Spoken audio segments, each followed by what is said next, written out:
그 굴착기 한 번 더 움직이면 우리 아빠가 2번 죽어요. 작업반장이 손짓을 하려는 순간 해진 옷을 입은 남매가 비탈길을 미끄러지듯 뛰어 올라와 무덤을 온몸으로 끌어안습니다. 7살쯤 된 남자아이는 떨리는 어깨로 두 팔을 벌려 막아서며 회장을 향해 붉어진 눈으로 노려보듯 바라봅니다. 그 눈을 마주치는 순간 회장은 숨이 막힙니다. 오래전에 사고로 떠나보낸 아들, 강우의 어린 시절이 아이의 눈동자 속에서 그대로 되살아났기 때문입니다. 오늘은 아들의 기일, 더 좋은 묘역으로 이장하러 온 날이었습니다. 하지만 굴착기 앞을 가로막은 이 두 아이는 아들의 이름을 알고 있었고 이 무덤을 우리 아빠 집이라고 부르고 있습니다. 작업반장이 아이들을 억지로 떼어내려 다가가자 회장의 입술에서 떨리는 한마디가 흘러나옵니다. 잠깐만 손대지 마. 아들의 죽음 뒤로 단 한 번도 묘를 찾지 않았던 남자, 그리고 아들의 무덤을 지키겠다고 울부짖는 고아 남매. 이 낡은 흙더미 아래에 대체 누구의 비밀이 묻혀 있는 걸까요? 이야기 시작 전 구독과 좋아요 눌러주시면 그곳으로 좋은 일 가득 배송해드리겠습니다. 초겨울에 찬 공기가 산비탈에 얇게 내려앉고 있었습니다. 봉식은 코트깃을 여미며 천천히 비탈을 올랐습니다. 낙엽이 밟힐 때마다 바스락거리는 소리가 들렸고 그 위로 굴착기에 낮고 거친 엔진음이 묻혀 들어왔습니다. 산 중턱에는 파란 천이 둘러진 작은 묘가 있었고 그 앞에서 작업반장과 실장이 분주하게 움직이고 있었습니다. 실장은 봉식에게 조심스럽게 다가와 말했습니다. 회장님, 준비는 모두 끝났습니다. 언제 시작할지 말씀만 주시면 됩니다. 봉식은 아무 말 없이 아들 강우의 묘비 앞에 멈춰 섰습니다. 손가락 끝을 비석 글자 위에 올리자 돌의 차가움이 손끝으로 올라왔습니다. 마음 한 곳이 천천히 조여오는 느낌이 들었습니다. 오늘은 강우가 이 땅에 누운 지 3년째 되는 날이었습니다. 그러나 그는 이 산을 처음 찾았습니다. 장례식 날 터졌던 충격과 분노가 오래도록 그를 붙잡아 두었고 그 감정이 시간이 지나자 후회로 이제야 이 자리에 서게 된 것입니다. 봉식은 낮게 말했습니다. 이장하세. 오늘 안으로 끝내도록 하지. 상철이 신호를 보내자 굴착기가 버킷을 천천히 들어 올렸습니다. 차가운 쇳소리가 울리고 흙먼지가 바람에 실려 날렸습니다. 그 순간 비탈 아래쪽에서 급하게 뛰어오는 작은 발소리가 들려왔습니다. 이어서 어린아이 목소리가 떨리며 울렸습니다. 아빠 집 부수지 마세요. 모두가 동시에 고개를 돌렸습니다. 9살쯤 되어 보이는 남자 아이 준호가 숨을 헐떡이며 비탈을 기어오르고 있었습니다. 뒤에는 6살의 여동생 할인이 울먹이며 따라오고 있었습니다. 아이들은 신발끈도 풀린 채 거의 굴러오다시피 묘 앞으로 달려왔습니다. 준호는 다친 무릎도 살피지 않은 채 묘비를 두 팔로 꼭 끌어안았습니다. 여기 우리 아빠 집이에요. 제발 부수지 마세요. 할인도 묘비 앞에 털썩 주저앉아 떨리는 손으로 흙을 감싸쥐었습니다. 아저씨들, 여기 아빠 있어요. 만지지 마요. 상철은 황급히 달려와 아이들을 떼어내려 했습니다. 위험하다 비켜 하지만 준호는 온몸으로 버티며 땅바닥에 몸을 굴렸습니다. 안 비켜요. 우리 아빠가 여기에서 자고 있어요. 상철이 더 강하게 다가가려 하자 봉식이 낮고 단단한 목소리로 말했습니다. 그만하게. 그 한마디에 주변 공기가 조용히 가라앉았습니다. 봉식은 천천히 아이들 앞으로 걸어가 무릎을 조금 굽혔습니다. 아이들의 얼굴은 눈물과 흙으로 뒤범벅이 되어 있었고 손가락은 돌을 붙잡아 하얗게 힘이 들어가 있었습니다. 얘야, 일단 일어나 보렴 다칠라. 하지만 준호는 고개를 세게 흔들었습니다. 아저씨가 우리 아빠 집 안 부순다고 하면 일어날게요. 그 눈빛을 보는 순간 봉식은 숨이 잠시 멎는 듯 했습니다. 어릴 적 강우가 울음을 참고 고집스레 자신을 바라보던 눈매가 그대로 겹쳐졌습니다. 그때 도연이 산길을 내려오며 차갑게 말했습니다. 삼촌, 요즘 이런 식으로 우는 애들 이용해서 돈 뜯어내려는 사람 많습니다. 이런 거 신경 쓰지 마세요. 준호가 놀란 듯 몸을 움찔했습니다. 우리 돈 달라고 온 거 아니에요. 진짜예요. 준호는 허겁지겁 주머니를 뒤적여 꼬깃한 폴라로이드 사진 한 장을 꺼냈습니다. 사진 속 남자는 두 아이를 품 안에 안고 환하게 웃고 있었습니다. 남자의 눈웃음, 턱선, 어깨선이 모두 익숙했습니다. 봉식은 사진을 보는 순간 손끝이 떨렸습니다. 강우였습니다. 하지만 그가 한 번도 본 적 없는 아버지의 얼굴을 하고 있었습니다. 도연은 코웃음을 쳤습니다. 요즘은 사진 합성 아무나 합니다. 삼촌 속지 마세요. 봉식은 말을 잇지 못했습니다. 사진 속 강우의 눈빛과 아이들을 바라보는 표정이 너무도 진짜였기 때문입니다. 아이들은 울음을 삼키며 사진을 붙들고 있었고 하리는 묘비의 얼굴을 묻고 연신 훌쩍거렸습니다. 산 위에서는 작업팀이 멈춰 서 있었고 산 아래에서는 사람들이 웅성거렸습니다. 마치 공기가 모두 멈춰 있는 것처럼 고요했습니다. 봉식은 굴착기 쪽을 바라보며 천천히 말했다. 오늘 작업은 없다. 모두 철수하라.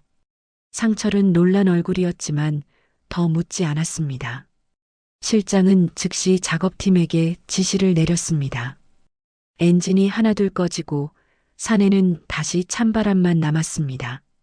아이들은 여전히 묘비를 붙든 채 울고 있었고 봉식은 그 모습을 조용히 바라봤습니다. 강우야, 너는 이 아이들과 어떤 삶을 살았던 거냐? 그 생각이 조용히 그러나 깊게 봉식의 마음을 파고들고 있었습니다. 오늘 그는 처음으로 이장의 이유가 아니라 아버지로서의 이유로 이 자리에 서게 되었습니다. 그리고 이것이 아주 긴 이야기의 시작임을 그는 어렴풋이 느끼고 있었습니다. 실장은 두 아이를 조심스레 회장실 소파에 앉혔습니다.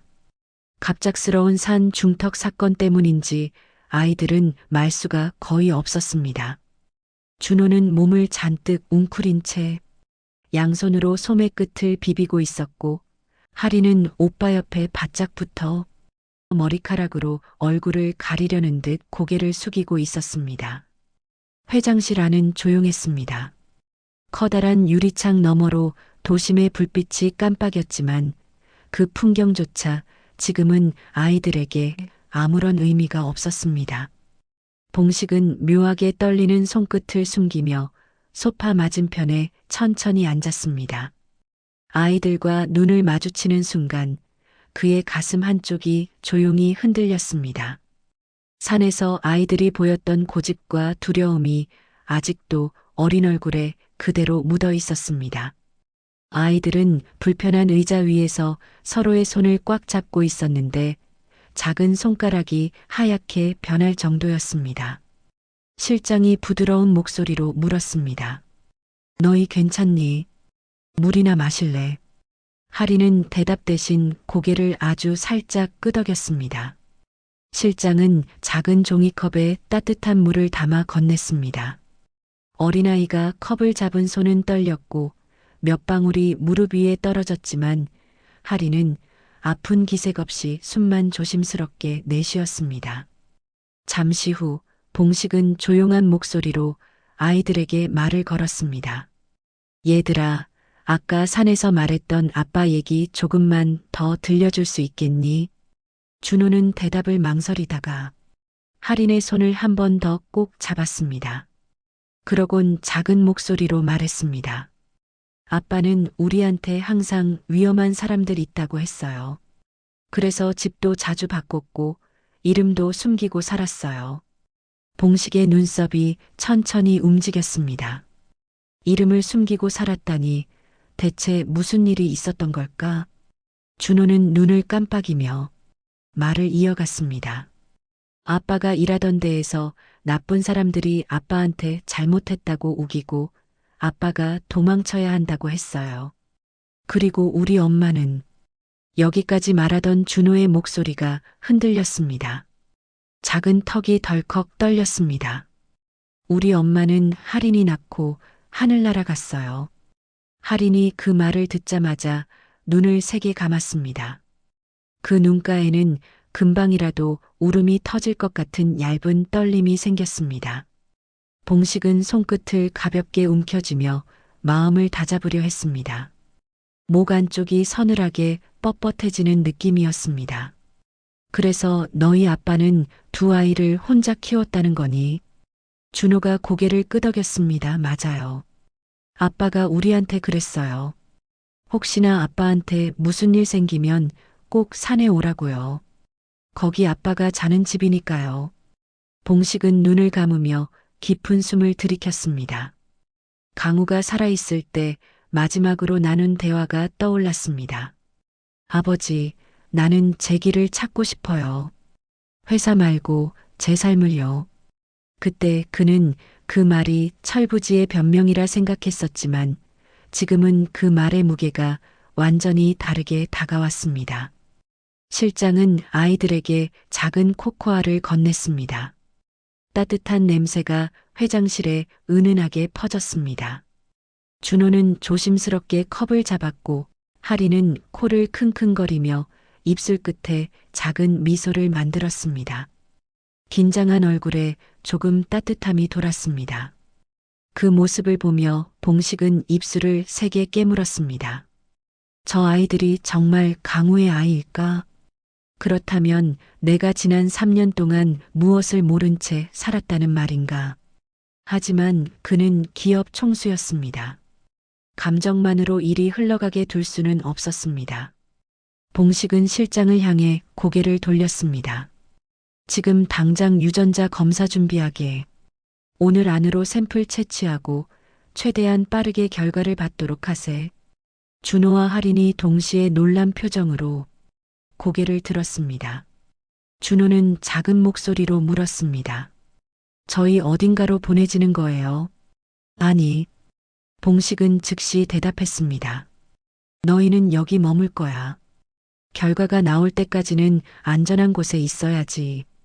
걱정하지 마렴. 아이들의 표정에 아주 작은 안도감이 퍼졌습니다. 그 순간 회장실 문틈에서 누군가의 그림자가 스치듯 움직였습니다. 실장이 문 쪽을 향해 얼굴을 돌렸지만 이미 늦었습니다. 문 바깥에서 조카 도연은 싸늘한 표정으로 전화를 걸고 있었습니다. 검사센터장에게 바로 연락해. 오늘 들어오는 결과값 알아서 처리하라고 해. 그는 입꼬리를 빗둘게 올리며 조용히 웃었습니다. 삼촌은 오늘 제대로 걸려들었어. 이 회장실 안에서는 누구도 그 혼잣말을 듣지 못했습니다. 그리고 봉식은 아직 알지 못했습니다. 지금 결단 내린 이 순간부터 그의 인생이 완전히 다른 길로 흘러가게 된다는 사실을. 이른 아침 공기는 차갑고 묵직했습니다. 봉식은 차 안에서 가볍게 기지개를 켜며 창밖을 바라보고 있었습니다. 겨울 햇살이 미약하게 비치고 있었고 도로 옆 들판은 하얗게 서리가 내려앉아 있었습니다. 차가 마을 입구에 들어서는 순간 작고 오래된 간판이 모습을 드러냈습니다. 아이들이 자라온 고아원이 곧바로 시야에 들어왔습니다. 건물은 낡았지만 누군가 공들여 관리한 흔적이 보였고 창문마다 조그만 별 모양 장식이 달려 있었습니다. 차에서 내린 봉식은 숨을 천천히 들이마셨습니다. 먼 길을 달려온 피로보다 알 수 없는 긴장감이 더 크게 밀려왔습니다. 산소에서 아이들이 울부짖던 얼굴이 문득 떠올랐고 마음 한쪽이 다시 묵직해졌습니다. 현관문 앞에서 노크를 하자 중년의 여성이 얼굴을 내밀었습니다. 바로 원장이었습니다. 그녀는 누군가를 오래 지켜본 사람 특유의 부드러운 표정을 하고 있었고 눈가에는 얇은 잔주름이 촘촘하게 자리하고 있었습니다. 잠시 대화 가능하실까요? 봉식의 말에 원장은 놀라지 않은 얼굴로 고개를 끄덕였습니다. 먼 길 오시느라 고생 많으셨어요. 들어오세요. 원장실은 생각보다 아늑했습니다. 벽에는 아이들이 그린 그림이 잔뜩 붙어 있었고 책상 위에는 이름표가 없는 작은 컵과 연필들이 가지런히 꽂혀 있었습니다. 봉식은 방 안에 걸린 단체 사진을 보는 순간 숨이 멈추는 듯 했습니다. 사진 속에는 환하게 웃는 준호와 할인이 있었고 그 주위를 아이들이 둘러싸고 있었습니다. 두 아이의 표정은 고아라는 말이 무색할 만큼 밝고 따뜻했습니다. 원장은 서랍에서 두꺼운 기록 파일을 꺼냈습니다. 여기 두 아이의 생활 기록입니다. 제가 아는 만큼 이야기해 드릴게요. 파일에는 아이들의 성격, 식습관, 학습 태도, 특이사항들이 정성스러운 글씨로 적혀 있었습니다. 준호는 동생을 끔찍하게 챙기고 글쓰기를 좋아하며 자기 물건을 잃어버리지 않으려고 꼭 같은 자리에 두는 버릇이 있다고 적혀 있었습니다.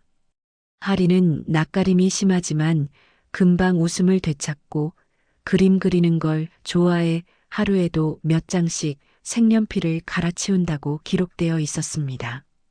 그리고 한 줄, 눈을 떼지 못하게 만드는 문장이 적혀 있었습니다. 아이들 아버지가 매주 주말마다 방문, 도시락을 챙겨오고 빨래와 청소를 도와줌. 봉식의 손끝이 미세하게 떨렸습니다. 강우가. 원장은 조용히 고개를 끄덕였습니다. 그분은 늘 서툴게 웃었어요. 아이들에게 평범한 아빠처럼 보이려고 했지만 표정이 많이 지쳐 있었죠. 그래도 아이들 앞에서는 정말 행복해 보였어요. 원장은 오래된 출입 기록부도 보여주었습니다. 보호자 이름란에 강수, 강원, 강호처럼 매번 다른 이름이 적혀 있었지만 필체는 똑같았습니다. 봉식은 그 글씨를 보며 숨을 길게 내쉬었습니다. 누가 봐도 정체를 숨기려는 사람이었습니다. 혹시 본명이 강우라고 말한 적 있나요? 원장은 잠시 생각하더니 조용히 고개를 끄덕였습니다. 아이들 생일 파티 날 이름을 물었더니 잠깐 망설이더니 강우라고만 말했어요. 성은 말하지 말아달라 했고요. 아이들이 혹시라도 위험해지면 안 된다고 그러더군요. 그 말에 봉식의 마음이 서서히 무거워졌습니다. 강우는 도대체 무엇을 두려워한 걸까? 누구에게서 아이들을 숨긴 걸까? 원장은 벽장에 잠금 장치를 풀고 작은 상자 하나를 꺼냈습니다. 이건 아이들 아버지가 맡기고 갔어요. 언젠가 전해달라고 했죠. 상자 안에는 편지와 얇은 일기장이 들어 있었습니다. 봉식은 그중 한 편지를 떨리는 손으로 펼쳤습니다. 준호야, 오늘은 내가 처음으로 받아쓰기를 100점 맞은 날이야. 선생님이 칭찬했다고 들었어. 아빠가 얼마나 기뻤는지 모른단다. 미안하다. 내 곁에 늘 있어주지 못해서. 언젠가 우리 이름을 당당히 밝히고 함께 걸을 날이 올 거야. 강우의 글씨는 또렷했지만 글마다 깊은 그리움과 미안함이 묻어 있었습니다. 할인에게 쓴 편지에는 이런 내용이 적혀 있었습니다. 우리 할인아, 내가 오늘도 그림을 그렸다지. 내 손에 묻은 색연필 얼룩이 그렇게 예쁘더라. 아빠는 늘 너희를 위해 기도하고 있어. 언젠가 꼭 데리러 올게. 조금만 기다려줘. 편지를 접는 순간 봉식은 강우가 얼마나 외롭게 이곳을 오고 갔을지 그려졌습니다. 이름도 숨기고 정체도 밝히지 못한 채 아이들 뒤에서 조용히 지켜만 봤을 그의 모습이 머릿속에 또렷하게 그려졌습니다. 봉식은 깊은 숨을 들이마신 뒤 조심스럽게 물었습니다. 원장님, 그분 어떤 사람으로 보였나요? 원장은 잠시 창밖을 바라보다가 부드럽게 말했습니다. 누구보다 아이들을 사랑한 아빠였어요. 그리고 늘 도망치듯 돌아갔어요. 누군가에게 쫓기듯이요. 그 말에 봉식의 눈이 크게 흔들렸습니다. 도망치듯? 원장은 고개를 끄덕였습니다. 어느 날은 얼굴에 멍이 들어 있었어요. 아이들 앞에서는 웃으려 했지만 손이 떨리고 있었죠. 제가 물어보니 그냥 넘어져서 그렇다 했는데 아니었을 거예요. 봉식의 머릿속에 곧바로 한 사람이 떠올랐습니다. 회사 내부에서 강우를 강하게 밀어내던 사람. 강우 사망 후 가장 먼저 경영권 이야기를 꺼낸 사람. 그리고 지금 아이들과 회장을 이간질하는 사람. 봉식은 갑자기 모든 조각이 연결되는 듯한 느낌을 받았습니다. 원장은 마지막으로 당부하듯 말했습니다. 아이들이 상처받지 않았으면 해요. 그분이 남긴 상자도 편지도 아이들에게는 전부예요. 봉식은 깊게 고개를 숙였습니다. 꼭 지키겠습니다. 이 아이들에게 어떤 잘못도 없다는 걸 모두 알게 하겠습니다. 고아원을 나서는 순간 겨울 햇빛이 봉식의 얼굴에 따뜻하게 내려앉았습니다. 그러나 마음은 더 무거워졌습니다. 강우의 삶은 세상이 알던 것과 전혀 달랐습니다. 그리고 봉식은 이제 확신했습니다. 이 아이들은 거짓말을 하지 않습니다. 문제는 아이들이 아니라 어른들이었습니다. 밤이 깊었습니다. 저택의 불은 대부분 꺼져 있었고 서재 창문에만 노란 불빛이 남아 있었습니다. 봉식은 책상 앞에 앉아 손가락으로 나무결을 천천히 문지르고 있었습니다. 눈을 감으면 낮에 본 아이들 얼굴이 또렷하게 떠올랐습니다. 묘비를 끌어안고 울던 할인, 두 팔을 벌리고 서서 굴착기를 막아 서던 준호의 떨리는 어깨가 자꾸 마음속에서 흔들리고 있었습니다. 책상 위에는 낮에 실장이 건넨 얇은 서류 봉투가 놓여 있었습니다. 봉식은 한동안 그 봉투를 내려다보기만 했습니다. 고아원 이름과 간단한 기록 몇 줄, 그것만으로도 머릿속은 이미 복잡했습니다. 하지만 이상하게도 종이 위의 글자는 눈에 들어오지 않았습니다. 대신 떠오르는 것은 몇 해 전 장례식이 끝난 날 며느리가 보내왔다던 상자에 대한 기억이었습니다. 그 상자는 한 번도 열어보지 않은 채 창고 구석에 밀어두었습니다. 보고 싶지 않아서였습니다. 아들의 흔적을 마주할 용기가 그때는 없었습니다. 지금도 그 용기가 생긴 것은 아니었습니다. 다만 오늘은 피할 수 없다는 생각이 묵직하게 가슴을 눌렀습니다. 봉식은 천천히 자리에서 일어났습니다. 서재 문을 열고 복도를 걸어 아래층으로 내려갔습니다. 집안은 조용했습니다. 가끔 보일러 돌아가는 소리와 어딘가에서 나무가 삐걱거리는 소리만 났습니다. 지하 창고 문 앞에 섰을 때 봉식은 잠시 숨을 골랐습니다.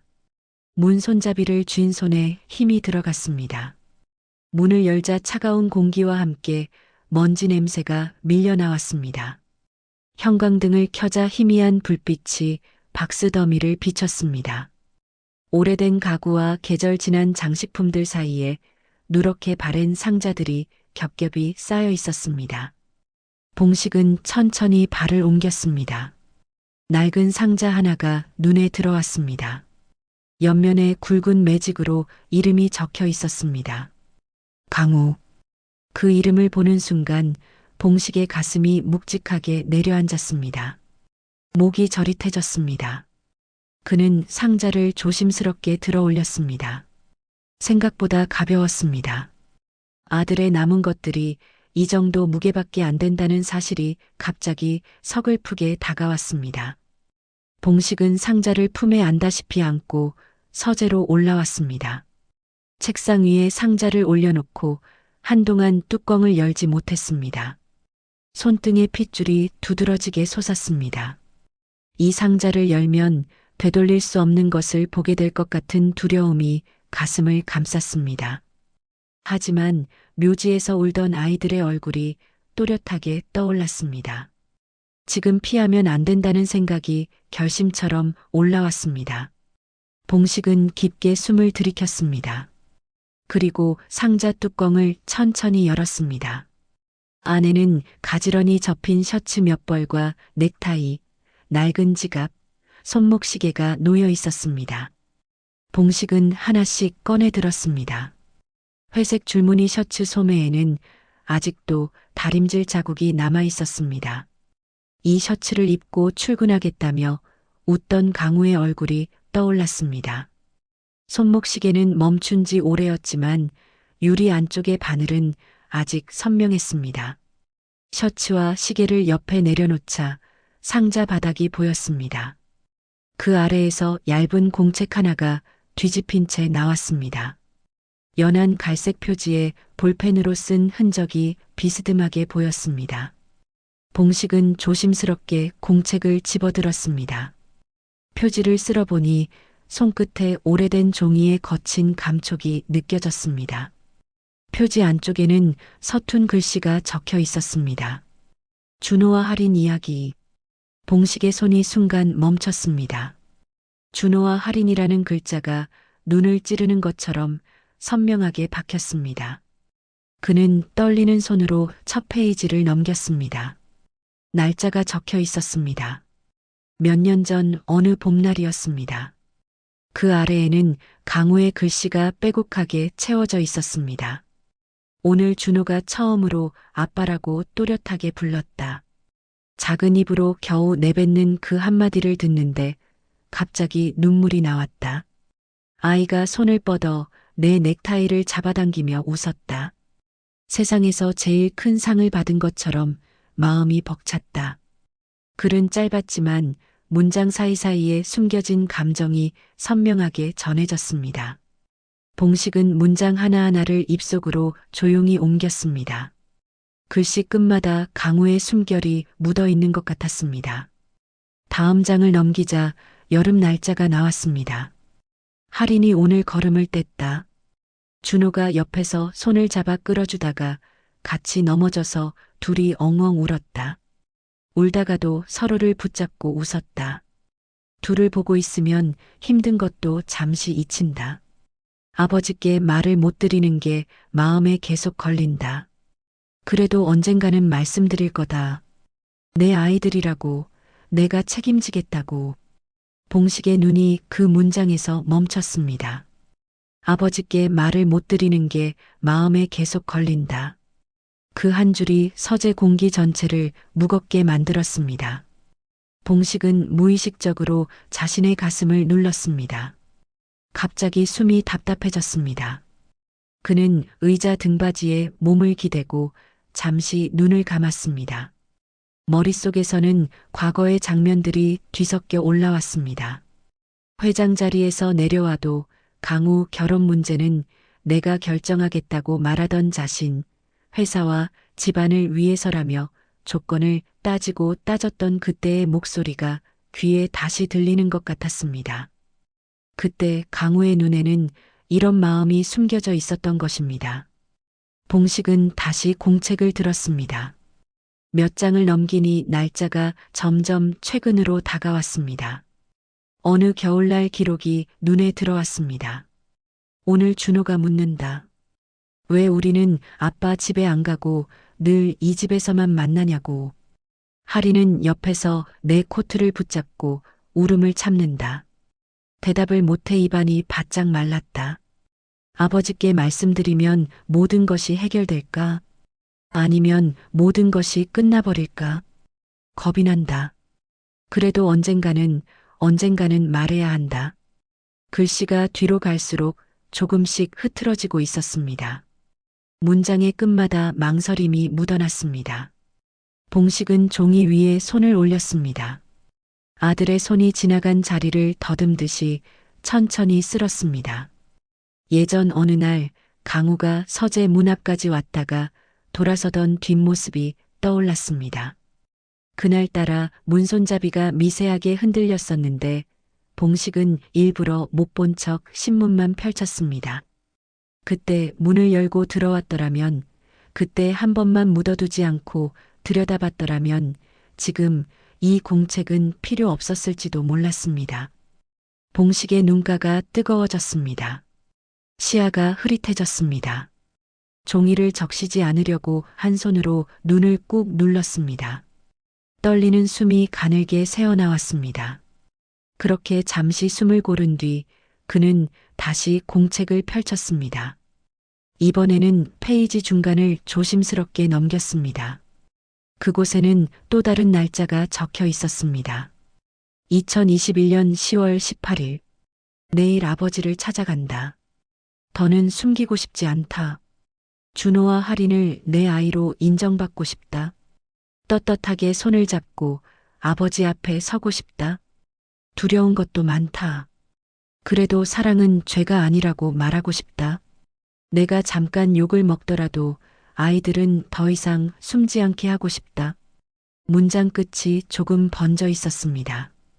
아마도 강우가 그날 많이 망설였던 것 같습니다. 몇 글자는 눌려서 잉크가 더 진하게 번져 있었습니다. 봉식은 그 날짜를 머릿속으로 되뇌었습니다.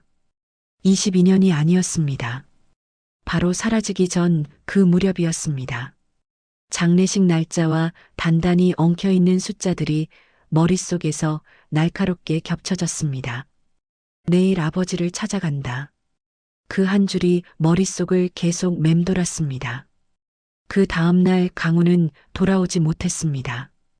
비보를 들은 날 아침 서재에서 울리던 전화벨 소리, 어수선하게 오고 가던 사람들의 발소리, 구급차의 경적 소리가 뒤얽혀 떠올랐습니다. 봉식의 손에서 공책이 살짝 미끄러질 뻔했습니다. 그는 재빨리 다시 잡았습니다. 손등의 힘줄이 더 도드라지게 솟았습니다. 서재 안은 조용했습니다. 가끔 벽식의 초침 소리만 또각또각 들렸습니다. 시간은 계속 흘러가고 있었지만 봉식의 마음속 시간은 그날 아침으로 돌아가 멈춰 있는 것 같았습니다. 그는 마지막 페이지를 넘기려다가 손을 멈췄습니다. 더 읽을 용기가 아직 나지 않았습니다. 지금 이 페이지까지만으로도 가슴은 이미 벼랑 끝에 서 있는 것처럼 아팠습니다. 아버지께 말해야 한다는 결심, 아이들을 숨기지 않겠다는 다짐, 사랑은 죄가 아니라는 문장. 강우는 결국 말하지 못했습니다. 그리고 준호와 하리는 고아원으로 흘러들어갔습니다. 봉식은 공책을 조심스럽게 덮었습니다. 책상 위에는 강우의 셔츠와 시계, 그리고 덮인 공책이 나란히 놓여 있었습니다. 봉식은 손등으로 눈가를 한번 훔쳤습니다. 눈물이 마르기도 전에 또다시 고였습니다. 입술 사이로 낮은 목소리가 새어나왔습니다. 누구에게 하는 말인지 알 수 없는 작은 고백이었습니다. 강우야, 너는 끝까지 책임지려고 했구나.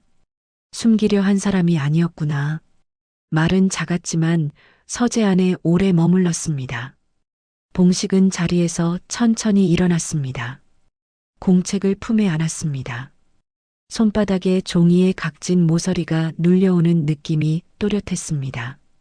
그 작은 무게가 이제는 자신의 어깨로 완전히 옮겨온 것 같았습니다. 방 밖으로 나가려다 그는 다시 한번 책상 위를 돌아봤습니다. 셔츠와 시계, 그리고 빈 상자. 이제 이 상자 속 이야기는 더 이상 과거에 묻힌 물건이 아니게 되었습니다. 봉식은 조용히 생각했습니다. 이제부터는 내가 읽어야 할 차례라고. 그리고 준호와 할인에게 반드시 들려줘야 할 차례라고. 그 생각이 가슴 깊숙이 박히는 순간 서재 창밖 하늘이 서서히 밝아오고 있었습니다. 밤과 새벽의 경계가 희미하게 풀려가고 있었습니다. 새로운 하루가 시작되고 있었지만 봉식에게는 오래 미뤄둔 책임의 시간이 비로소 열리고 있었습니다. 회장 저택 뒤편으로 난 좁은 흙길은 오래 방치된 듯 흙먼지가 자잘하게 일어나고 있었습니다. 봉식은 지팡이를 짚으며 천천히 그 길을 걸었습니다. 한 발 떼는 것마다 몸이 묵직하게 흔들렸습니다. 오늘따라 숨도 유난히 더 가쁘게 느껴졌습니다. 실장은 옆에서 한 걸음 떨어져 뒤따라왔습니다. 회장님, 이 건물은 예전에 강우님이 혼자 쓰시던 별채입니다. 실장의 말투는 조심스럽고 낮았습니다. 봉식은 아무 대답도 하지 않고 낡은 철문 앞에서 멈춰섰습니다.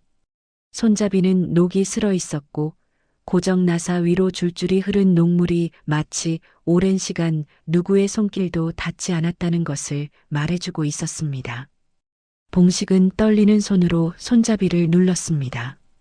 문은 힘없이 안쪽으로 밀렸고 곧바로 먼지 냄새가 훅 들어왔습니다. 창고 안은 어둡고 눅눅했습니다. 천장에 매달린 작은 형광등 하나가 희미하게 깜빡이고 있었고 빛은 넓지 않은 방 곳곳에 서린 먼지를 조용히 비추고 있었습니다. 봉식의 시선은 방 구석에 가지런히 쌓인 종이 상자들 위에서 멈췄습니다. 각각 크기가 다른 상자들이었고 대부분은 마치 누군가 급히 숨기려 했던 것처럼 서둘러 포개놓은 흔적이 보였습니다. 봉식은 허리를 굽혀 가장 윗칸의 상자를 끌어냈습니다. 상자는 생각보다 무거웠습니다. 종이 테이프를 뜯자 안에는 작은 노트와 아이들 장난감 같은 물건들이 차곡차곡 들어 있었습니다. 꺼내든 첫 번째 공책 표지에는 낡은 볼펜으로 크게 준호 3개월이라고 적혀 있었습니다. 두 번째 공책에는 할인 1개월이라고 적혀 있었습니다. 공책을 펼치는 순간 봉식의 손끝이 멈췄습니다. 안쪽 페이지에는 아기들의 몸무게와 기저귀 교체 시간, 예방접종 날짜가 세밀하게 적혀 있었습니다. 글씨는 삐뚤었지만 정성스러웠고 마치 아이들을 지키기 위해 온 마음을 기울였던 누군가의 흔적이 또렷했습니다. 봉식은 부르르 떨리는 숨을 내쉬었습니다. 강우야, 너 내가 직접 키운 거였구나. 그의 목소리는 거의 들리지 않는 속삭임에 가까웠습니다. 실장은 말없이 곁에서 공책을 바라보고 있었고 옆 상자에서 또 다른 물건을 꺼냈습니다. 헝클어진 머리칼이 찍힌 작은 아이들 사진, 젖은 스웨터를 들고 서 있는 강우의 모습, 두 아이를 한 팔씩 안고 웃어 보이려 애쓰는 아들의 얼굴이 차례로 나타났습니다. 봉식은 사진을 두 손으로 감싸며 가만히 눈을 감았습니다. 눈꺼풀 아래로 뜨거운 물기가 금방 차오르는 것이 느껴졌습니다. 아버지가 널 얼마나 오해했는지 너는 말 한마디 없이도 애들을 이렇게. 말이 끝나지 못하고 끊겼습니다. 목이 막히는 바람에 더 이어갈 수 없었습니다. 잠시 뒤 봉식과 실장은 또 다른 상자를 열었습니다. 상자 구석에는 작은 금속 열쇠고리가 끼워진 얇은 일기장이 감춰져 있었습니다. 표지에는 아빠 노트라고 적혀 있었습니다. 일기장을 펼치자 첫 장에 이렇게 적혀 있었습니다. 아버지가 나를 받아주지 않아도 아이들은 지켜야 한다. 아직은 때가 아니다. 두 아이가 조금 더 클 때까지 나만 알면 된다.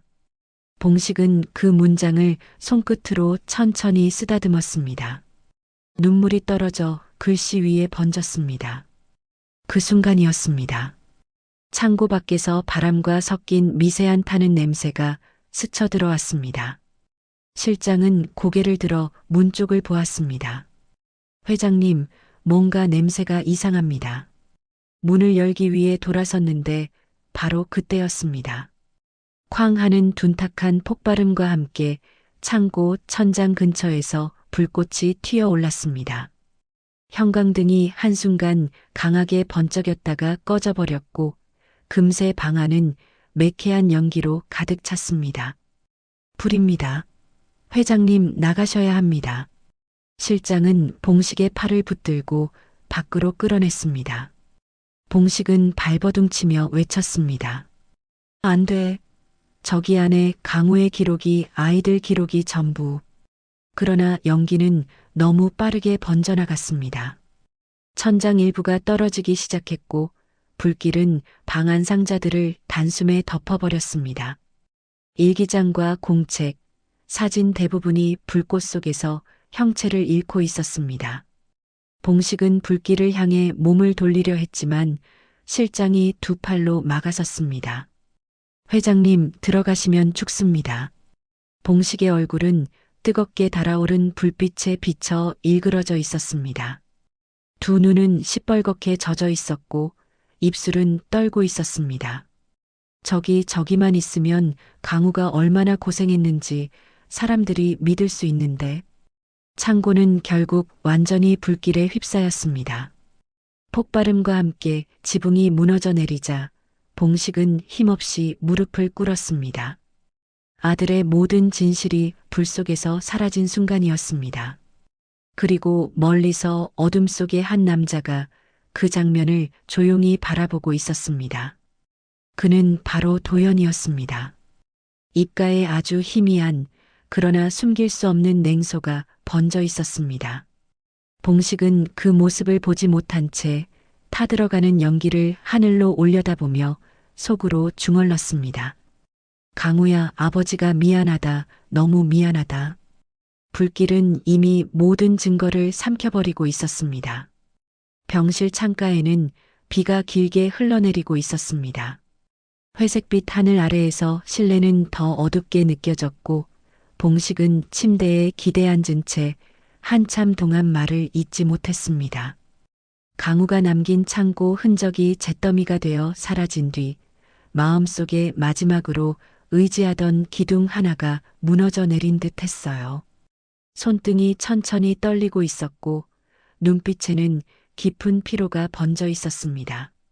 강우의 이름만 떠올려도 번지는 아픔 때문에 그는 고개를 들 수조차 없었습니다. 실장은 침대 옆 의자에서 조용히 보고 있었습니다. 말 한마디 섣불리 꺼내면 봉식의 마음이 더 부서질까 걱정되었죠. 그는 손에 쥔 자료 파일을 조심스럽게 열고 검사센터의 처리 시간, 서명 누락, 기록, 오류 같은 이상한 지점을 다시 짚고 있었습니다. 회장님, 강우님께서 남기려던 기록 전부 사라진 건 아닙니다. 제가 계속 조사하겠습니다. 실장의 목소리는 낮았지만 단단했습니다. 그러나 그때 병실 문이 갑자기 열렸습니다. 도연이 양복깃을 정리하며 여유롭게 들어왔습니다. 눈빛은 싸늘했고 입가에는 미묘한 비웃음이 떠 있었습니다. 삼촌, 많이 약해지셨네요. 그의 목소리는 부드러운 척하지만 속이 훤히 보일 만큼 차가웠습니다. 봉식은 힘겹게 고개를 돌렸습니다. 도연의 얼굴을 바라보는 순간 강우가 생전에 했던 마지막 말이 떠올랐습니다. 아버지 형이 저를 그날 강우의 떨리는 눈동자, 숨 고르며 말하려다 끝내 다 내뱉지 못했던 절박함. 그 모든 조각이 다시 떠올라 봉식의 가슴을 죄었습니다. 내가 강우한테도 이렇게 했느냐? 봉식의 목소리는 갈라져 있었지만 단단했습니다. 도연은 미묘한 미소를 지었습니다. 강우 형이요? 삼촌, 힘들게 하던 기억은 좀 지우시는 게 나을 텐데요. 벌써 오래된 일 아닙니까? 그는 봉식의 침대맡으로 다가오며 팔짱을 낀 채 속삭였습니다. 이제 회사는 제가 책임질 때가 온 것 같습니다. 삼촌은 그냥 요양하시죠. 실장은 순간 숨을 들이마시며 봉식 앞으로 다가섰습니다.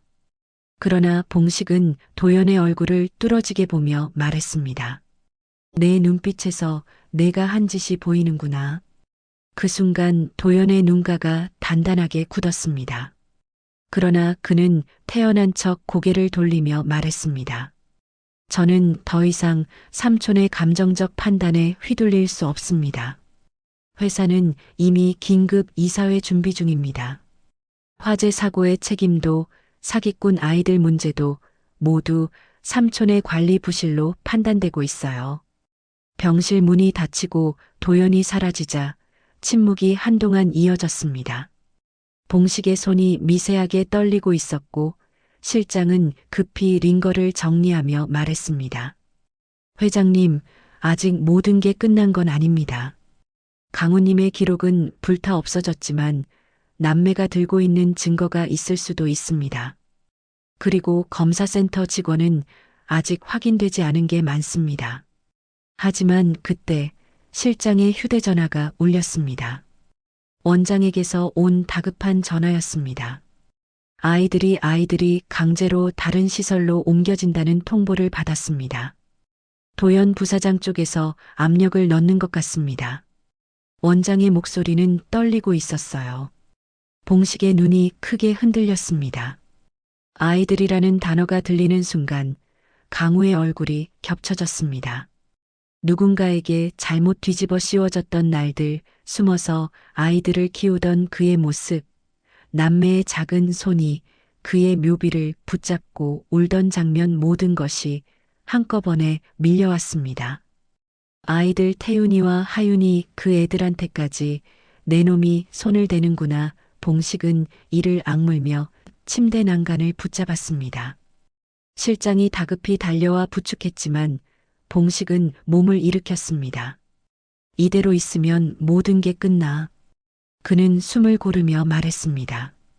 강우가 지키던 것들 내가 지켜야 한다. 창밖에서는 빗줄기가 더욱 굵어지고 있었고 회색빛 병실은 더 어둡게 가라앉았습니다. 그 속에서 봉식의 눈빛만은 이상하게 밝아졌습니다. 절망을 뚫고 다시 타오르는 불씨처럼 강우의 이름이 그의 가슴 안에서 다시 살아났습니다. 실장, 아이들 있는 곳으로 가자. 지금 당장이다. 그리고 두 사람은 병실을 빠져나갔습니다. 그 순간 강우의 오래된 사진 속 미소가 어딘가에서 빛나는 듯 했습니다. 마치 이제야 그가 남긴 마지막 조각들이 하나씩 모습을 드러낼 준비를 하는 것처럼 차창 밖 풍경이 거꾸로 흘러가고 있었습니다. 준호는 낡은 승합차 뒷좌석에 앉아 두 손으로 창문 아래를 꼭 붙잡고 있었습니다. 손가락 마디가 하얗게 질렸습니다. 옆에는 할인이 몸을 잔뜩 웅크린 채 앉아 있었고 작은 손이 준호의 옷자락을 꽉 쥐고 있었습니다. 창문에는 서리가 옅게 끼어 있었고 승합차 안에는 오래된 먼지 냄새와 퀴퀴한 담배 냄새가 뒤섞여 있었습니다. 앞좌석에서는 직원 둘이 낮은 목소리로 이야기를 나누고 있었습니다. 한 직원이 투덜거리는 목소리로 말했습니다. 이 애들 원장 말로는 꽤 말썽이래. 괜히 울고불고 하지 말게 해야지. 다른 직원이 대답했습니다. 조용히만 가면 돼. 우리도 일이라 그런 거지. 애들한테 악감정 있는 거 아니야. 그 말이 들리는 순간에도 할인의 어깨는 더 세게 떨렸습니다. 준호는 차창에 이마를 가져다 대었습니다. 차가운 유리가 이마에 닿자 머릿속이 조금 맑아지는 것 같았습니다. 하지만 곧 다시 심장이 미친 듯이 뛰기 시작했습니다. 준호는 속으로 계속 중얼거렸습니다. 아빠 묘를 두고 가면 안 돼. 여기서 멀어지면 안 돼. 아빠가 돌아왔을 때 우리가 없으면 어떡해. 할인은 낮게 흐느끼며 물었습니다. 오빠, 우리 다시 그 집으로 못 가는 거야. 준호는 억지로 목소리를 가다듬었습니다. 아직 몰라. 어른들끼리 얘기하다가 우리 다시 데리러 올 수도 있어. 그러니까 울지만 말고 나만 보고 있어. 말은 그렇게 했지만 준호의 목을 대도 심하게 떨렸습니다. 말끝이 자꾸 갈라졌습니다. 할인의 눈에서는 커다란 눈물이 연달아 흘러내렸습니다. 승합차는 병원 쪽 대로를 향해 천천히 속도를 높이고 있었습니다. 차 밖에는 차들이 줄지어 서 있었고 신호등 불빛이 유리창 위로 길게 번졌습니다. 그 시각 병원 특실에서는 봉식이 침대 모서리를 꽉 잡고 있었습니다. 회의 이후로 봉식의 상태는 더 나빠져 있었습니다. 도연이 남매를 시설로 보내겠다고 한 날부터 봉식의 혈압과 맥박은 불안정해졌고 의사는 절대 안정을 명령했습니다. 하지만 봉식의 머릿속에는 온통 준호와 할인의 얼굴만 가득했습니다. 봉식은 숨을 거칠게 몰아쉬었습니다. 귓가에는 굴착기 소리와 아이들의 울음이 계속 겹쳐 들리는 것 같았습니다. 손목에는 아직도 그날 아이들이 매달렸던 감각이 남아있는 듯 했습니다. 그때 병실 문이 급히 열렸습니다. 실장이 땀에 젖은 얼굴로 들어왔습니다. 실장은 숨을 고르며 말했습니다. 회장님, 지금 애들 시설 차량이 벌써 출발했습니다. 병원 앞 도로로 들어오고 있습니다. 봉식의 눈동자가 크게 흔들렸습니다. 손에 들고 있던 물컵이 바닥으로 떨어지며 둔탁한 소리가 났습니다. 봉식이 입술을 떨며 물었습니다. 준호랑 할인이 벌써 끌려간다는 말인가? 실장은 고개를 끄덕였습니다. 도연 쪽에서 서류 처리를 먼저 해버렸습니다. 회장님 사인 없이도 가능하게 맞춰둔 것 같습니다. 그대로 두면 애들은 오늘 안에 폐쇄 예정 시설로 옮겨집니다. 봉식의 가슴에서 뜨거운 것이 치밀어 올랐습니다. 그동안 쌓아온 체면과 자존심 모든 계산이 한순간에 무너지는 느낌이었습니다. 봉식은 침대를 짚고 몸을 일으켰습니다. 다리가 후들거렸지만 그는 다시 주저앉지 않았습니다. 실장, 나 좀 부축하게. 지금 당장 내려가야 하네. 실장은 당황한 표정으로 말했습니다. 안 됩니다. 회장님, 의사 말도 들으셔야죠. 혈압이. 봉식은 실장의 손목을 세게 붙잡았습니다. 내가 저 아이들을 또 잃으면 그게 더 치명적인 병일 것 같네. 나도 안다네. 이 나이에 도로에 나가는 게 얼마나 무모한지. 그래도 가야 하네. 이번에는 내가 아들을 잘못 본 죗값이라도 치러야 하네. 그 목소리는 떨렸지만 단단했습니다. 실장은 잠시 봉식을 바라보더니 입술을 깨물고 고개를 끄덕였습니다. 알겠습니다. 휠체어는 쓰셔야 합니다. 대신 병원 입구까지만 모시겠습니다. 그러나 봉식은 휠체어에 앉지 않았습니다.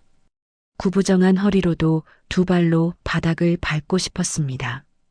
그것은 마지막 남은 자존심이 아니라 아버지로서의 책임처럼 느껴졌습니다. 복도에는 소독약 냄새가 진하게 퍼져 있었습니다. 환자복을 입은 봉식이 실장과 간호사의 부축을 받으며 서서히 걸어 내려갔습니다. 지나가던 사람들은 놀란 눈으로 그를 바라보았습니다. 엘리베이터 문이 열리고 닫히는 동안 봉식의 머릿속에는 단 하나의 생각만 맴돌았습니다. 지금이라도 막을 수 있으면 나는 무엇이든 하겠다. 병원 현관 앞에 도착하자 바깥 공기와 함께 차들의 경적 소리가 밀려 들어왔습니다. 유리문 너머 도로에는 승용차와 버스가 줄지어 서 있었고 그 사이로 하얀 승합차 한 대가 병원 쪽으로 천천히 다가오고 있었습니다. 실장이 유리문 밖을 바라보며 말했습니다. 저 차인 것 같습니다. 번호가 시설 차량과 같습니다. 봉식의 심장이 크게 한번 내려앉았습니다. 몸 안 어디선가 오래된 본능 같은 것이 깨어나는 느낌이었습니다. 봉식은 실장의 손을 놓았습니다. 그리고 떨리는 다리로 한 걸음, 또 한 걸음을 내디뎠습니다. 간호사가 놀라서 말했습니다. 회장님, 밖으로 나가시면 안 됩니다. 하지만 봉식은 대답하지 않았습니다. 유리문이 열리며 쌀쌀한 바람이 얼굴을 스쳤고 봉식은 계단을 조심스럽지만 단호하게 내려갔습니다. 발바닥에 전해지는 차가운 돌바닥의 감촉이 오히려 정신을 붙들어주는 것 같았습니다. 도로로 내려선 봉식은 양옆을 잠깐 살폈습니다. 차들이 간헐적으로 움직이고 있었고 신호가 바뀌려는지 멀리서 초록불이 깜빡이고 있었습니다. 하얀 승합차가 조금 더 가까이 다가왔을 때 봉식은 갑자기 차선 중앙으로 걸어 들어갔습니다. 실장의 목소리가 뒤에서 날카롭게 터졌습니다. 회장님, 위험합니다. 그러나 봉식은 멈추지 않았습니다. 승합차 앞에 서자 차의 헤드라이트가 봉식의 환자복과 주름진 얼굴을 하얗게 비추었습니다.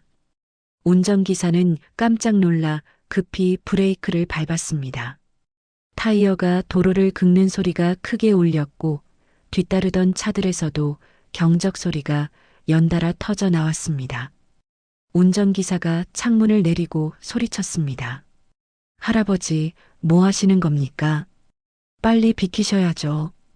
봉식은 흐느끼듯 숨을 고르며 말했습니다. 이 차에 아이 둘이 타 있지. 운전기사는 난처한 표정이 되었습니다.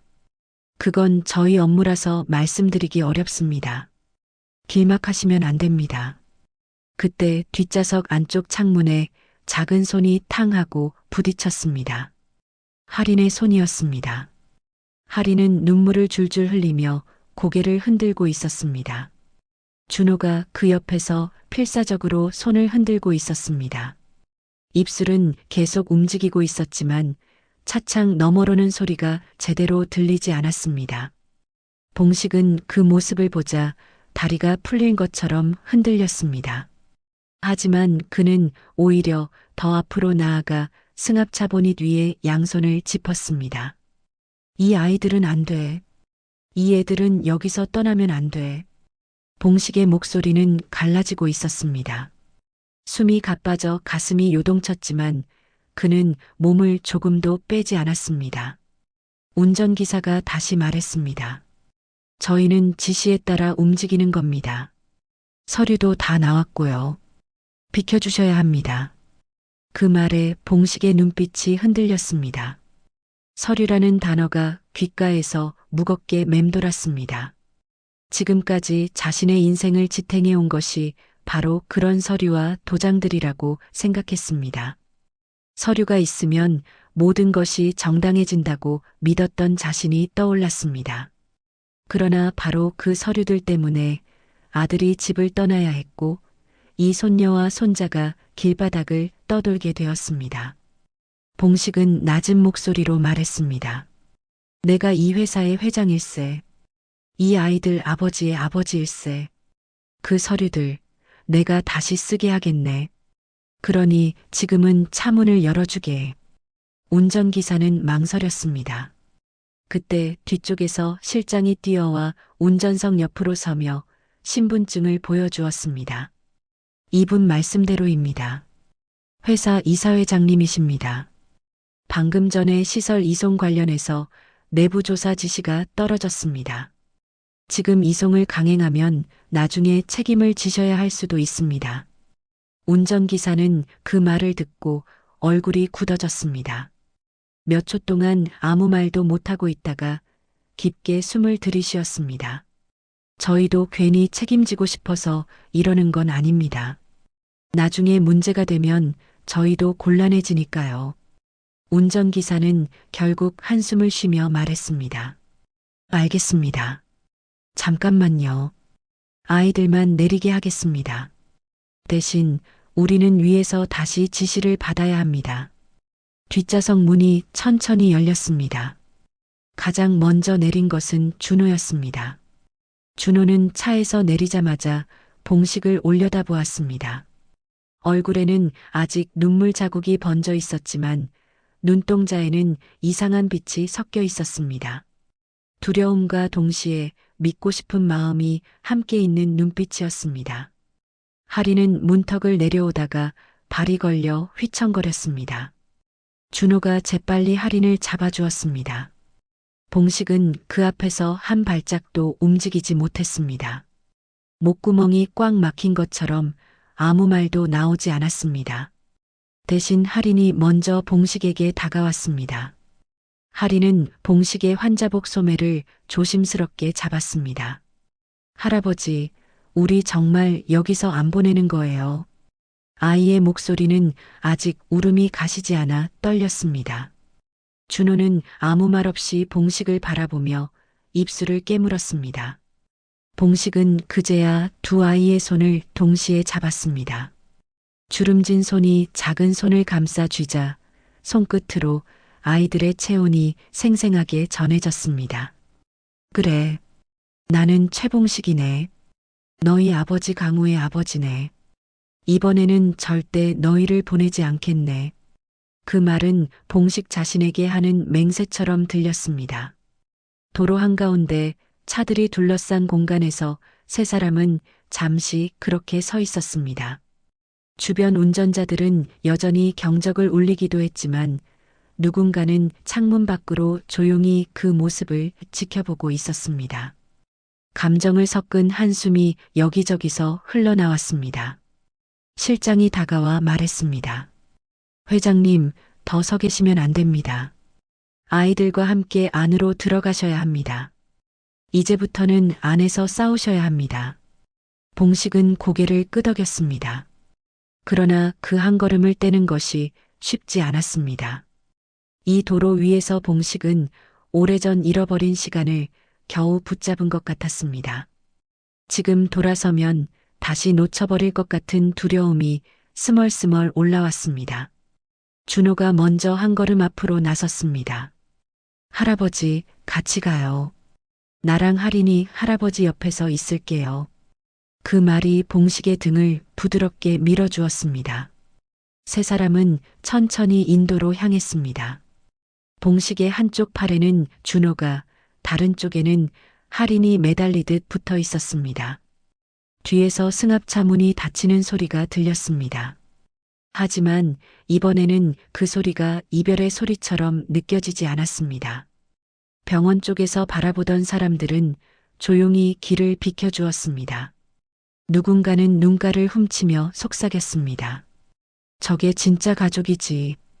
봉식은 가쁜 숨을 몰아쉬면서도 입가에 아주 작은 미소를 떠올렸습니다. 벼랑 끝에서 겨우 뒤로 한 걸음 물러난 것뿐이었지만 그 한 걸음이 봉식에게는 인생 전체를 바꾸는 첫 발자국처럼 느껴졌습니다. 병원 앞에서 가까스로 아이들을 되찾아온 봉식은 숨을 고르지 못한 채 주변을 둘러봤습니다. 온몸이 떨렸고 손끝은 얼어붙은 것처럼 감각이 흐려져 있었습니다. 준호와 하리는 봉식의 다리에 매달리듯 서 있었어요. 두 아이의 어깨가 들썩거리는 모습을 보자 봉식의 가슴이 먹먹하게 조여왔습니다. 봉식은 떨리는 손으로 두 아이를 차분히 안치며 낮은 목소리로 물었습니다. 준호야, 하리나, 괜찮니? 두 아이는 제대로 말을 잇지 못하고 고개만 작게 끄덕였습니다. 준호는 입술을 꽉 깨물고 있었고 하리는 눈물이 그치지 않아 콧등이 붉게 올라와 있었어요. 봉식은 자리에 털썩 앉아 숨을 크게 들이켰습니다. 병원 응급실의 밝은 조명이 봉식의 얼굴을 위에서 내려다보고 있었고 그 아래에서 그는 마치 폭풍이 지나간 잔해처럼 어지러질한 마음을 겨우 붙잡고 있었습니다. 그때였습니다. 준호가 작은 가방을 꺼내 봉식에게 다가왔습니다. 준호는 두 손으로 가방 지퍼를 더듬더듬 내리며 중얼거렸습니다. 이거 아빠가 늘 우리한테 들고 다니라고 했어요. 준호의 목소리는 떨렸지만 그 안에 묘하게 단단한 확신이 있었습니다. 봉식은 그 말을 듣고 고개를 들었습니다. 강우가? 손끝에 힘이 들어갔습니다. 그 이름을 부르는 순간 봉식의 목소리는 부서질 듯 떨렸습니다. 준호는 가방 속에서 작은 회색 기기를 꺼냈습니다. 손바닥보다 조금 더 큰 낡은 외관을 가진 녹음기였습니다. 버튼에 모서리는 달아 있었고 테이프가 드나든 듯한 작은 스크래치들이 가득했습니다. 아빠가 혹시 나중에 필요할 수도 있다고 했어요. 준호는 눈을 깜빡이며 봉식에게 기기를 건넸습니다. 작은 손이 떨려서 기기가 흔들렸습니다. 봉식은 깊은 숨을 들이킨 뒤 녹음기 재생 버튼을 눌렀습니다. 처음엔 잡음이 거칠게 흘러나왔습니다. 그러다 곧 익숙한 목소리가 울렸습니다. 낮고 부드럽고 어딘가 슬픔을 품고 있는 강우의 목소리였습니다. 봉식의 손이 그대로 굳었습니다. 숨이 막히듯 가슴이 턱하고 치고 올라왔습니다. 아버지 죄송합니다. 제가 다시는 뵐 면목이 없어서 이렇게라도 남깁니다. 강우의 목소리는 빛바랜 기억처럼 잔잔히 공간을 채웠습니다. 할인이 작은 손으로 입을 가리고 눈을 동그랗게 떴습니다. 준호는 몸을 굳힌 채 녹음기에 시선을 고정하고 있었어요.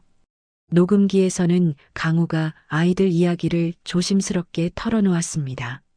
아이들의 이름, 출생, 자신이 아이들을 지켜온 이유, 그리고 자신을 숨기고 살아야 했던 사정까지 하나하나가 봉식의 심장을 깊게 찔렀습니다. 매 문장이 끝날 때마다 봉식의 눈가에 뜨거움이 차올랐습니다. 그리고 중간부에 도착했을 때 녹음 내용은 갑작스러운 남성들의 목소리로 바뀌었습니다. 차가운 톤, 서류가 스치는 소리, 그리고 압박하는 듯한 낮은 목소리. 이건 받고 불일치로. 그 말이 나온 순간 봉식의 몸이 굳었습니다. 뒤이어 들린 익숙한 목소리. 도연이었습니다. 회장님이 알면 끝입니다. 강우가 남긴 건 다 치워야 돼요. 녹음 속 도연의 목소리는 건조하고 날카로웠습니다. 마치 이미 모든 것을 자신의 뜻대로 조종하고 있다는 듯한 오만함이 담겨 있었습니다.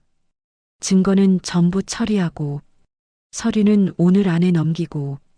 다시 도연의 목소리. 녹음기의 기계음이 끊기며 공간은 정적에 잠겼습니다. 봉식은 두 손으로 얼굴을 감싸 쥐었습니다. 손바닥으로 눈을 누르자 뜨거운 눈물이 손가락 사이로 흘러내렸습니다. 대체 내가 뭘 한 거냐? 그의 목소리는 부서진 돌처럼 갈라져 있었습니다. 준호와 하리는 한참을 봉식 곁에 조용히 서 있었습니다. 준호가 조심스럽게 물었습니다. 할아버지, 우리 이제 어떻게 돼요? 봉식은 아이들을 향해 얼굴을 들었습니다. 눈물로 번진 얼굴, 떨리는 입술, 그리고 결연하게 굳어가는 표정.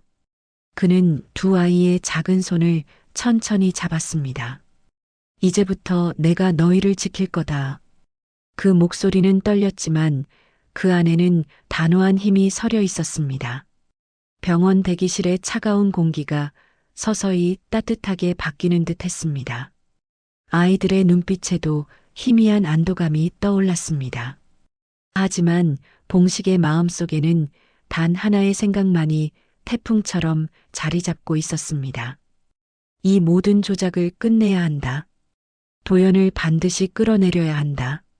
강우가 남긴 마지막 목소리가 봉식의 가슴 안에서 깊이 울리고 있었습니다. 그 울림은 곧 결심으로 바뀌어 봉식의 표정을 단단하게 만들었습니다. 강우야, 내가 꼭 바로잡을게. 봉식은 조용하게 중얼거렸습니다. 그 순간 더 이상 돌아갈 길은 없었습니다. 이제 시작이었다. 진실을 드러내고 아이들을 지킬 마지막 싸움이. 이사회 회의실은 평소보다 훨씬 차갑게 느껴졌습니다. 천장 조명은 밝았지만 공기 자체가 눅눅하게 가라앉아 있었습니다. 봉식은 오래된 지팡이를 짚은 손에 힘을 주며 자리로 천천히 걸어갔습니다. 한 걸음 한 걸음에 숨이 가빠졌지만 오늘만큼은 절대 물러설 수 없다고 마음을 다잡았습니다. 준호와 하리는 회의실 문이 완전히 닫히기 전까지 복도 끝에서 봉식을 바라보고 있었고 불안한 아이들의 눈빛은 봉식의 등 뒤에 얇은 막처럼 계속 따라붙었습니다. 회의실 중앙 자리에는 도연이 앉아 있었습니다. 짙은 회색 정장을 입고 있었고 의자 등받이에 몸을 편하게 기대며 여유로운 표정을 지었습니다. 마치 오늘 모든 결말을 이미 손 안에 쥐었다는 듯한 얼굴이었습니다. 봉식의 모습이 들어오자 그는 의자에서 천천히 몸을 일으키며 억지 미소를 지었습니다. 어르신, 몸은 괜찮으십니까? 그 목소리엔 걱정보다는 거만함이 묻어 있었습니다. 봉식은 대답하지 않은 채 자리로 앉았습니다. 손끝이 아직도 미세하게 떨리고 있었고 어젯밤 녹음기를 처음 들었을 때의 충격이 손바닥에 남은 듯 짜릿하게 스며 있었습니다. 이사회가 시작되자 도연이 먼저 입을 열었습니다. 그는 침착한 목소리로 봉식을 비난하기 시작했습니다. 회사 명예를 실추시켰고 사적인 감정으로 인해 경영 판단이 흔들렸으며 검증되지 않은 아이들을 데려와 혼란을 만들었다고 이야기했습니다. 그의 말은 부드러웠지만 칼날처럼 날카롭게 봉식을 향해 꽂혔습니다. 이사들은 서로 눈치를 보며 도연의 말에 조용히 고개를 끄덕였습니다. 봉식은 한동안 아무런 반응도 보이지 않았습니다. 대신 도연이 말할수록 그의 눈빛은 점점 날카롭게 가라앉았습니다. 손등이 굵은 핏줄이 도드라졌고 이마에는 느린 주름이 깊게 새겨졌습니다. 회의실 공기는 도연의 긴 발언이 끝날 즈음 거의 유리처럼 딱딱하게 굳어 있었습니다. 발언을 마친 도연은 다시 여유로운 표정을 지으며 자리로 돌아갔습니다. 이제 봉식의 순서였습니다. 모두가 숨을 들이마시고 그의 입을 바라봤습니다. 봉식은 지팡이를 천천히 세워 두 손으로 책상 모서리를 꾹 눌렀습니다. 그리고 쉰 목소리로 입을 열었습니다. 내가 아무 근거 없이 아이들을 데려온 것이 아닙니다. 그의 목소리는 크지 않았지만 묵직하게 울렸습니다. 근거가 있다면 증명하십시오.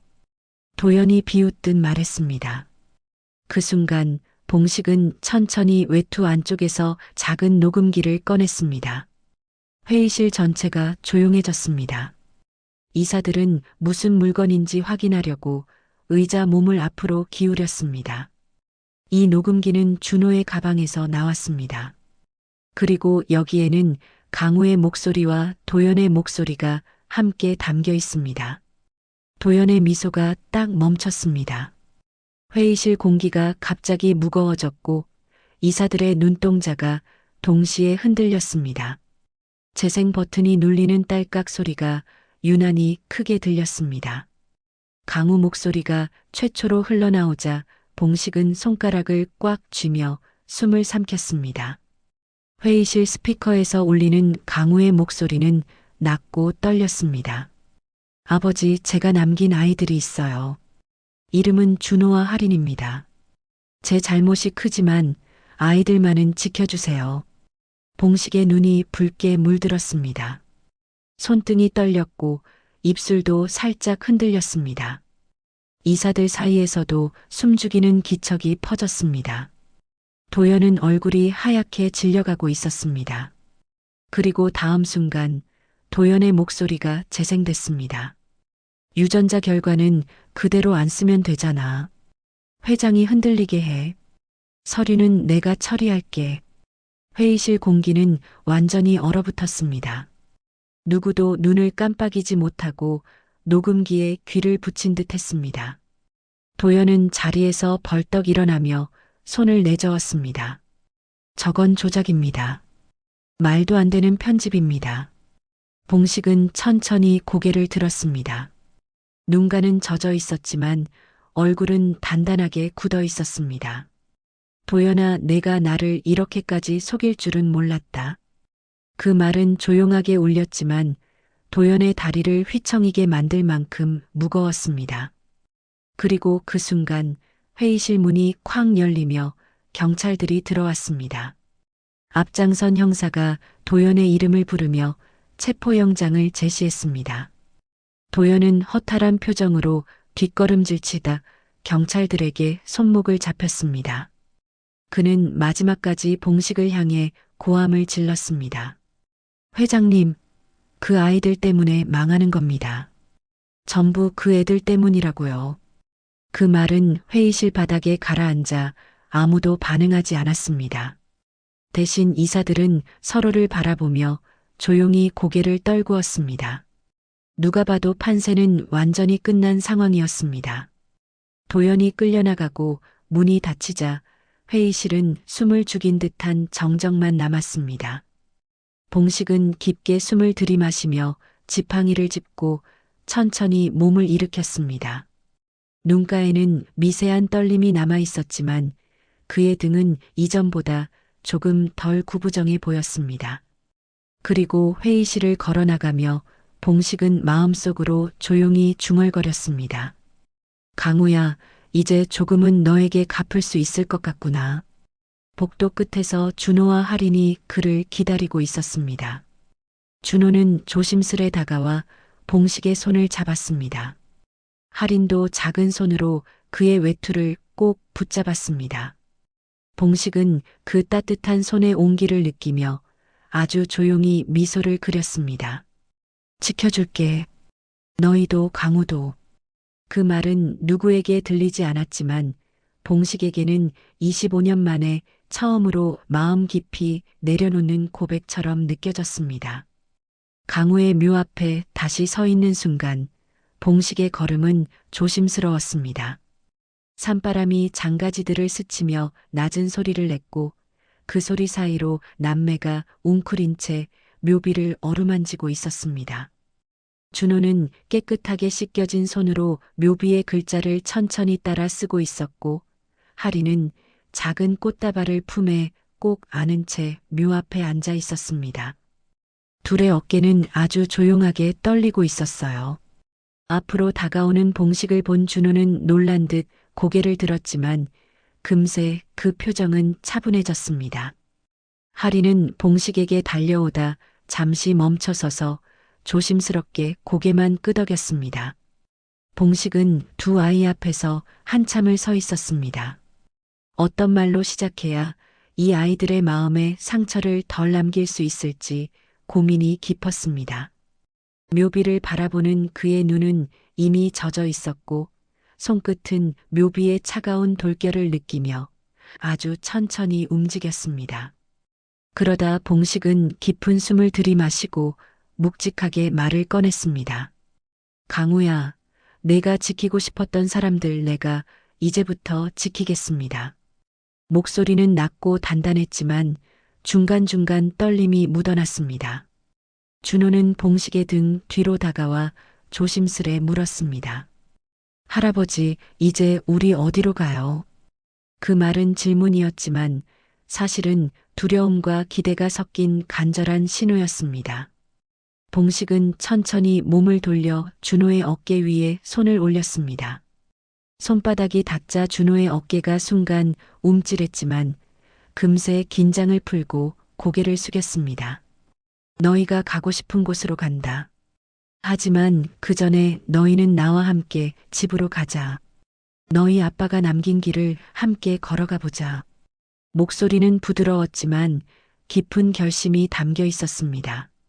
할인은 꽃다발을 묘 앞에 올려놓으며 작은 목소리로 말했습니다. 아빠 할아버지랑 갈게요. 우리 잘 지낼게요. 그 말에 봉식의 눈가가 다시 흔들렸습니다. 세 사람은 잠시 아무 말 없이 나란히 서서 묘를 바라봤습니다.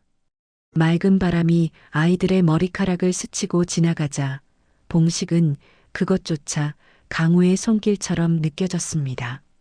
산을 내려가는 길, 할인은 자연스럽게 봉식의 왼쪽 손을 잡았습니다. 아주 작은 손이었지만 온기가 넓게 퍼져왔습니다. 준호는 반대쪽에서 조심스럽게 걸음을 맞추며 옆을 지켰습니다. 길이 울퉁불퉁했지만 남매는 넘어지지 않으려 서로의 손등을 가볍게 붙잡고 있었습니다. 그 모습에 봉식은 다시 마음이 뭉클해졌습니다. 차에 오르자마자 할인은 봉식의 품에 기댔습니다. 숨소리가 고르게 바뀌며 금세 잠이 들었고 작은 손은 봉식의 셔츠를 꼭 잡았습니다. 준호도 창가에 몸을 기대다 결국 봉식의 어깨에 고개를 올렸습니다. 두 아이의 체온이 천천히 그의 품으로 스며왔습니다. 봉식은 그 온기가 아들 강우의 마지막 마음처럼 느껴졌습니다. 편히 쉬어라, 아들아. 내가 남긴 길 내가 이어가겠다. 목소리는 낮았지만 확고했습니다. 집에 도착하자 실장이 조용히 다가와 문을 열었습니다.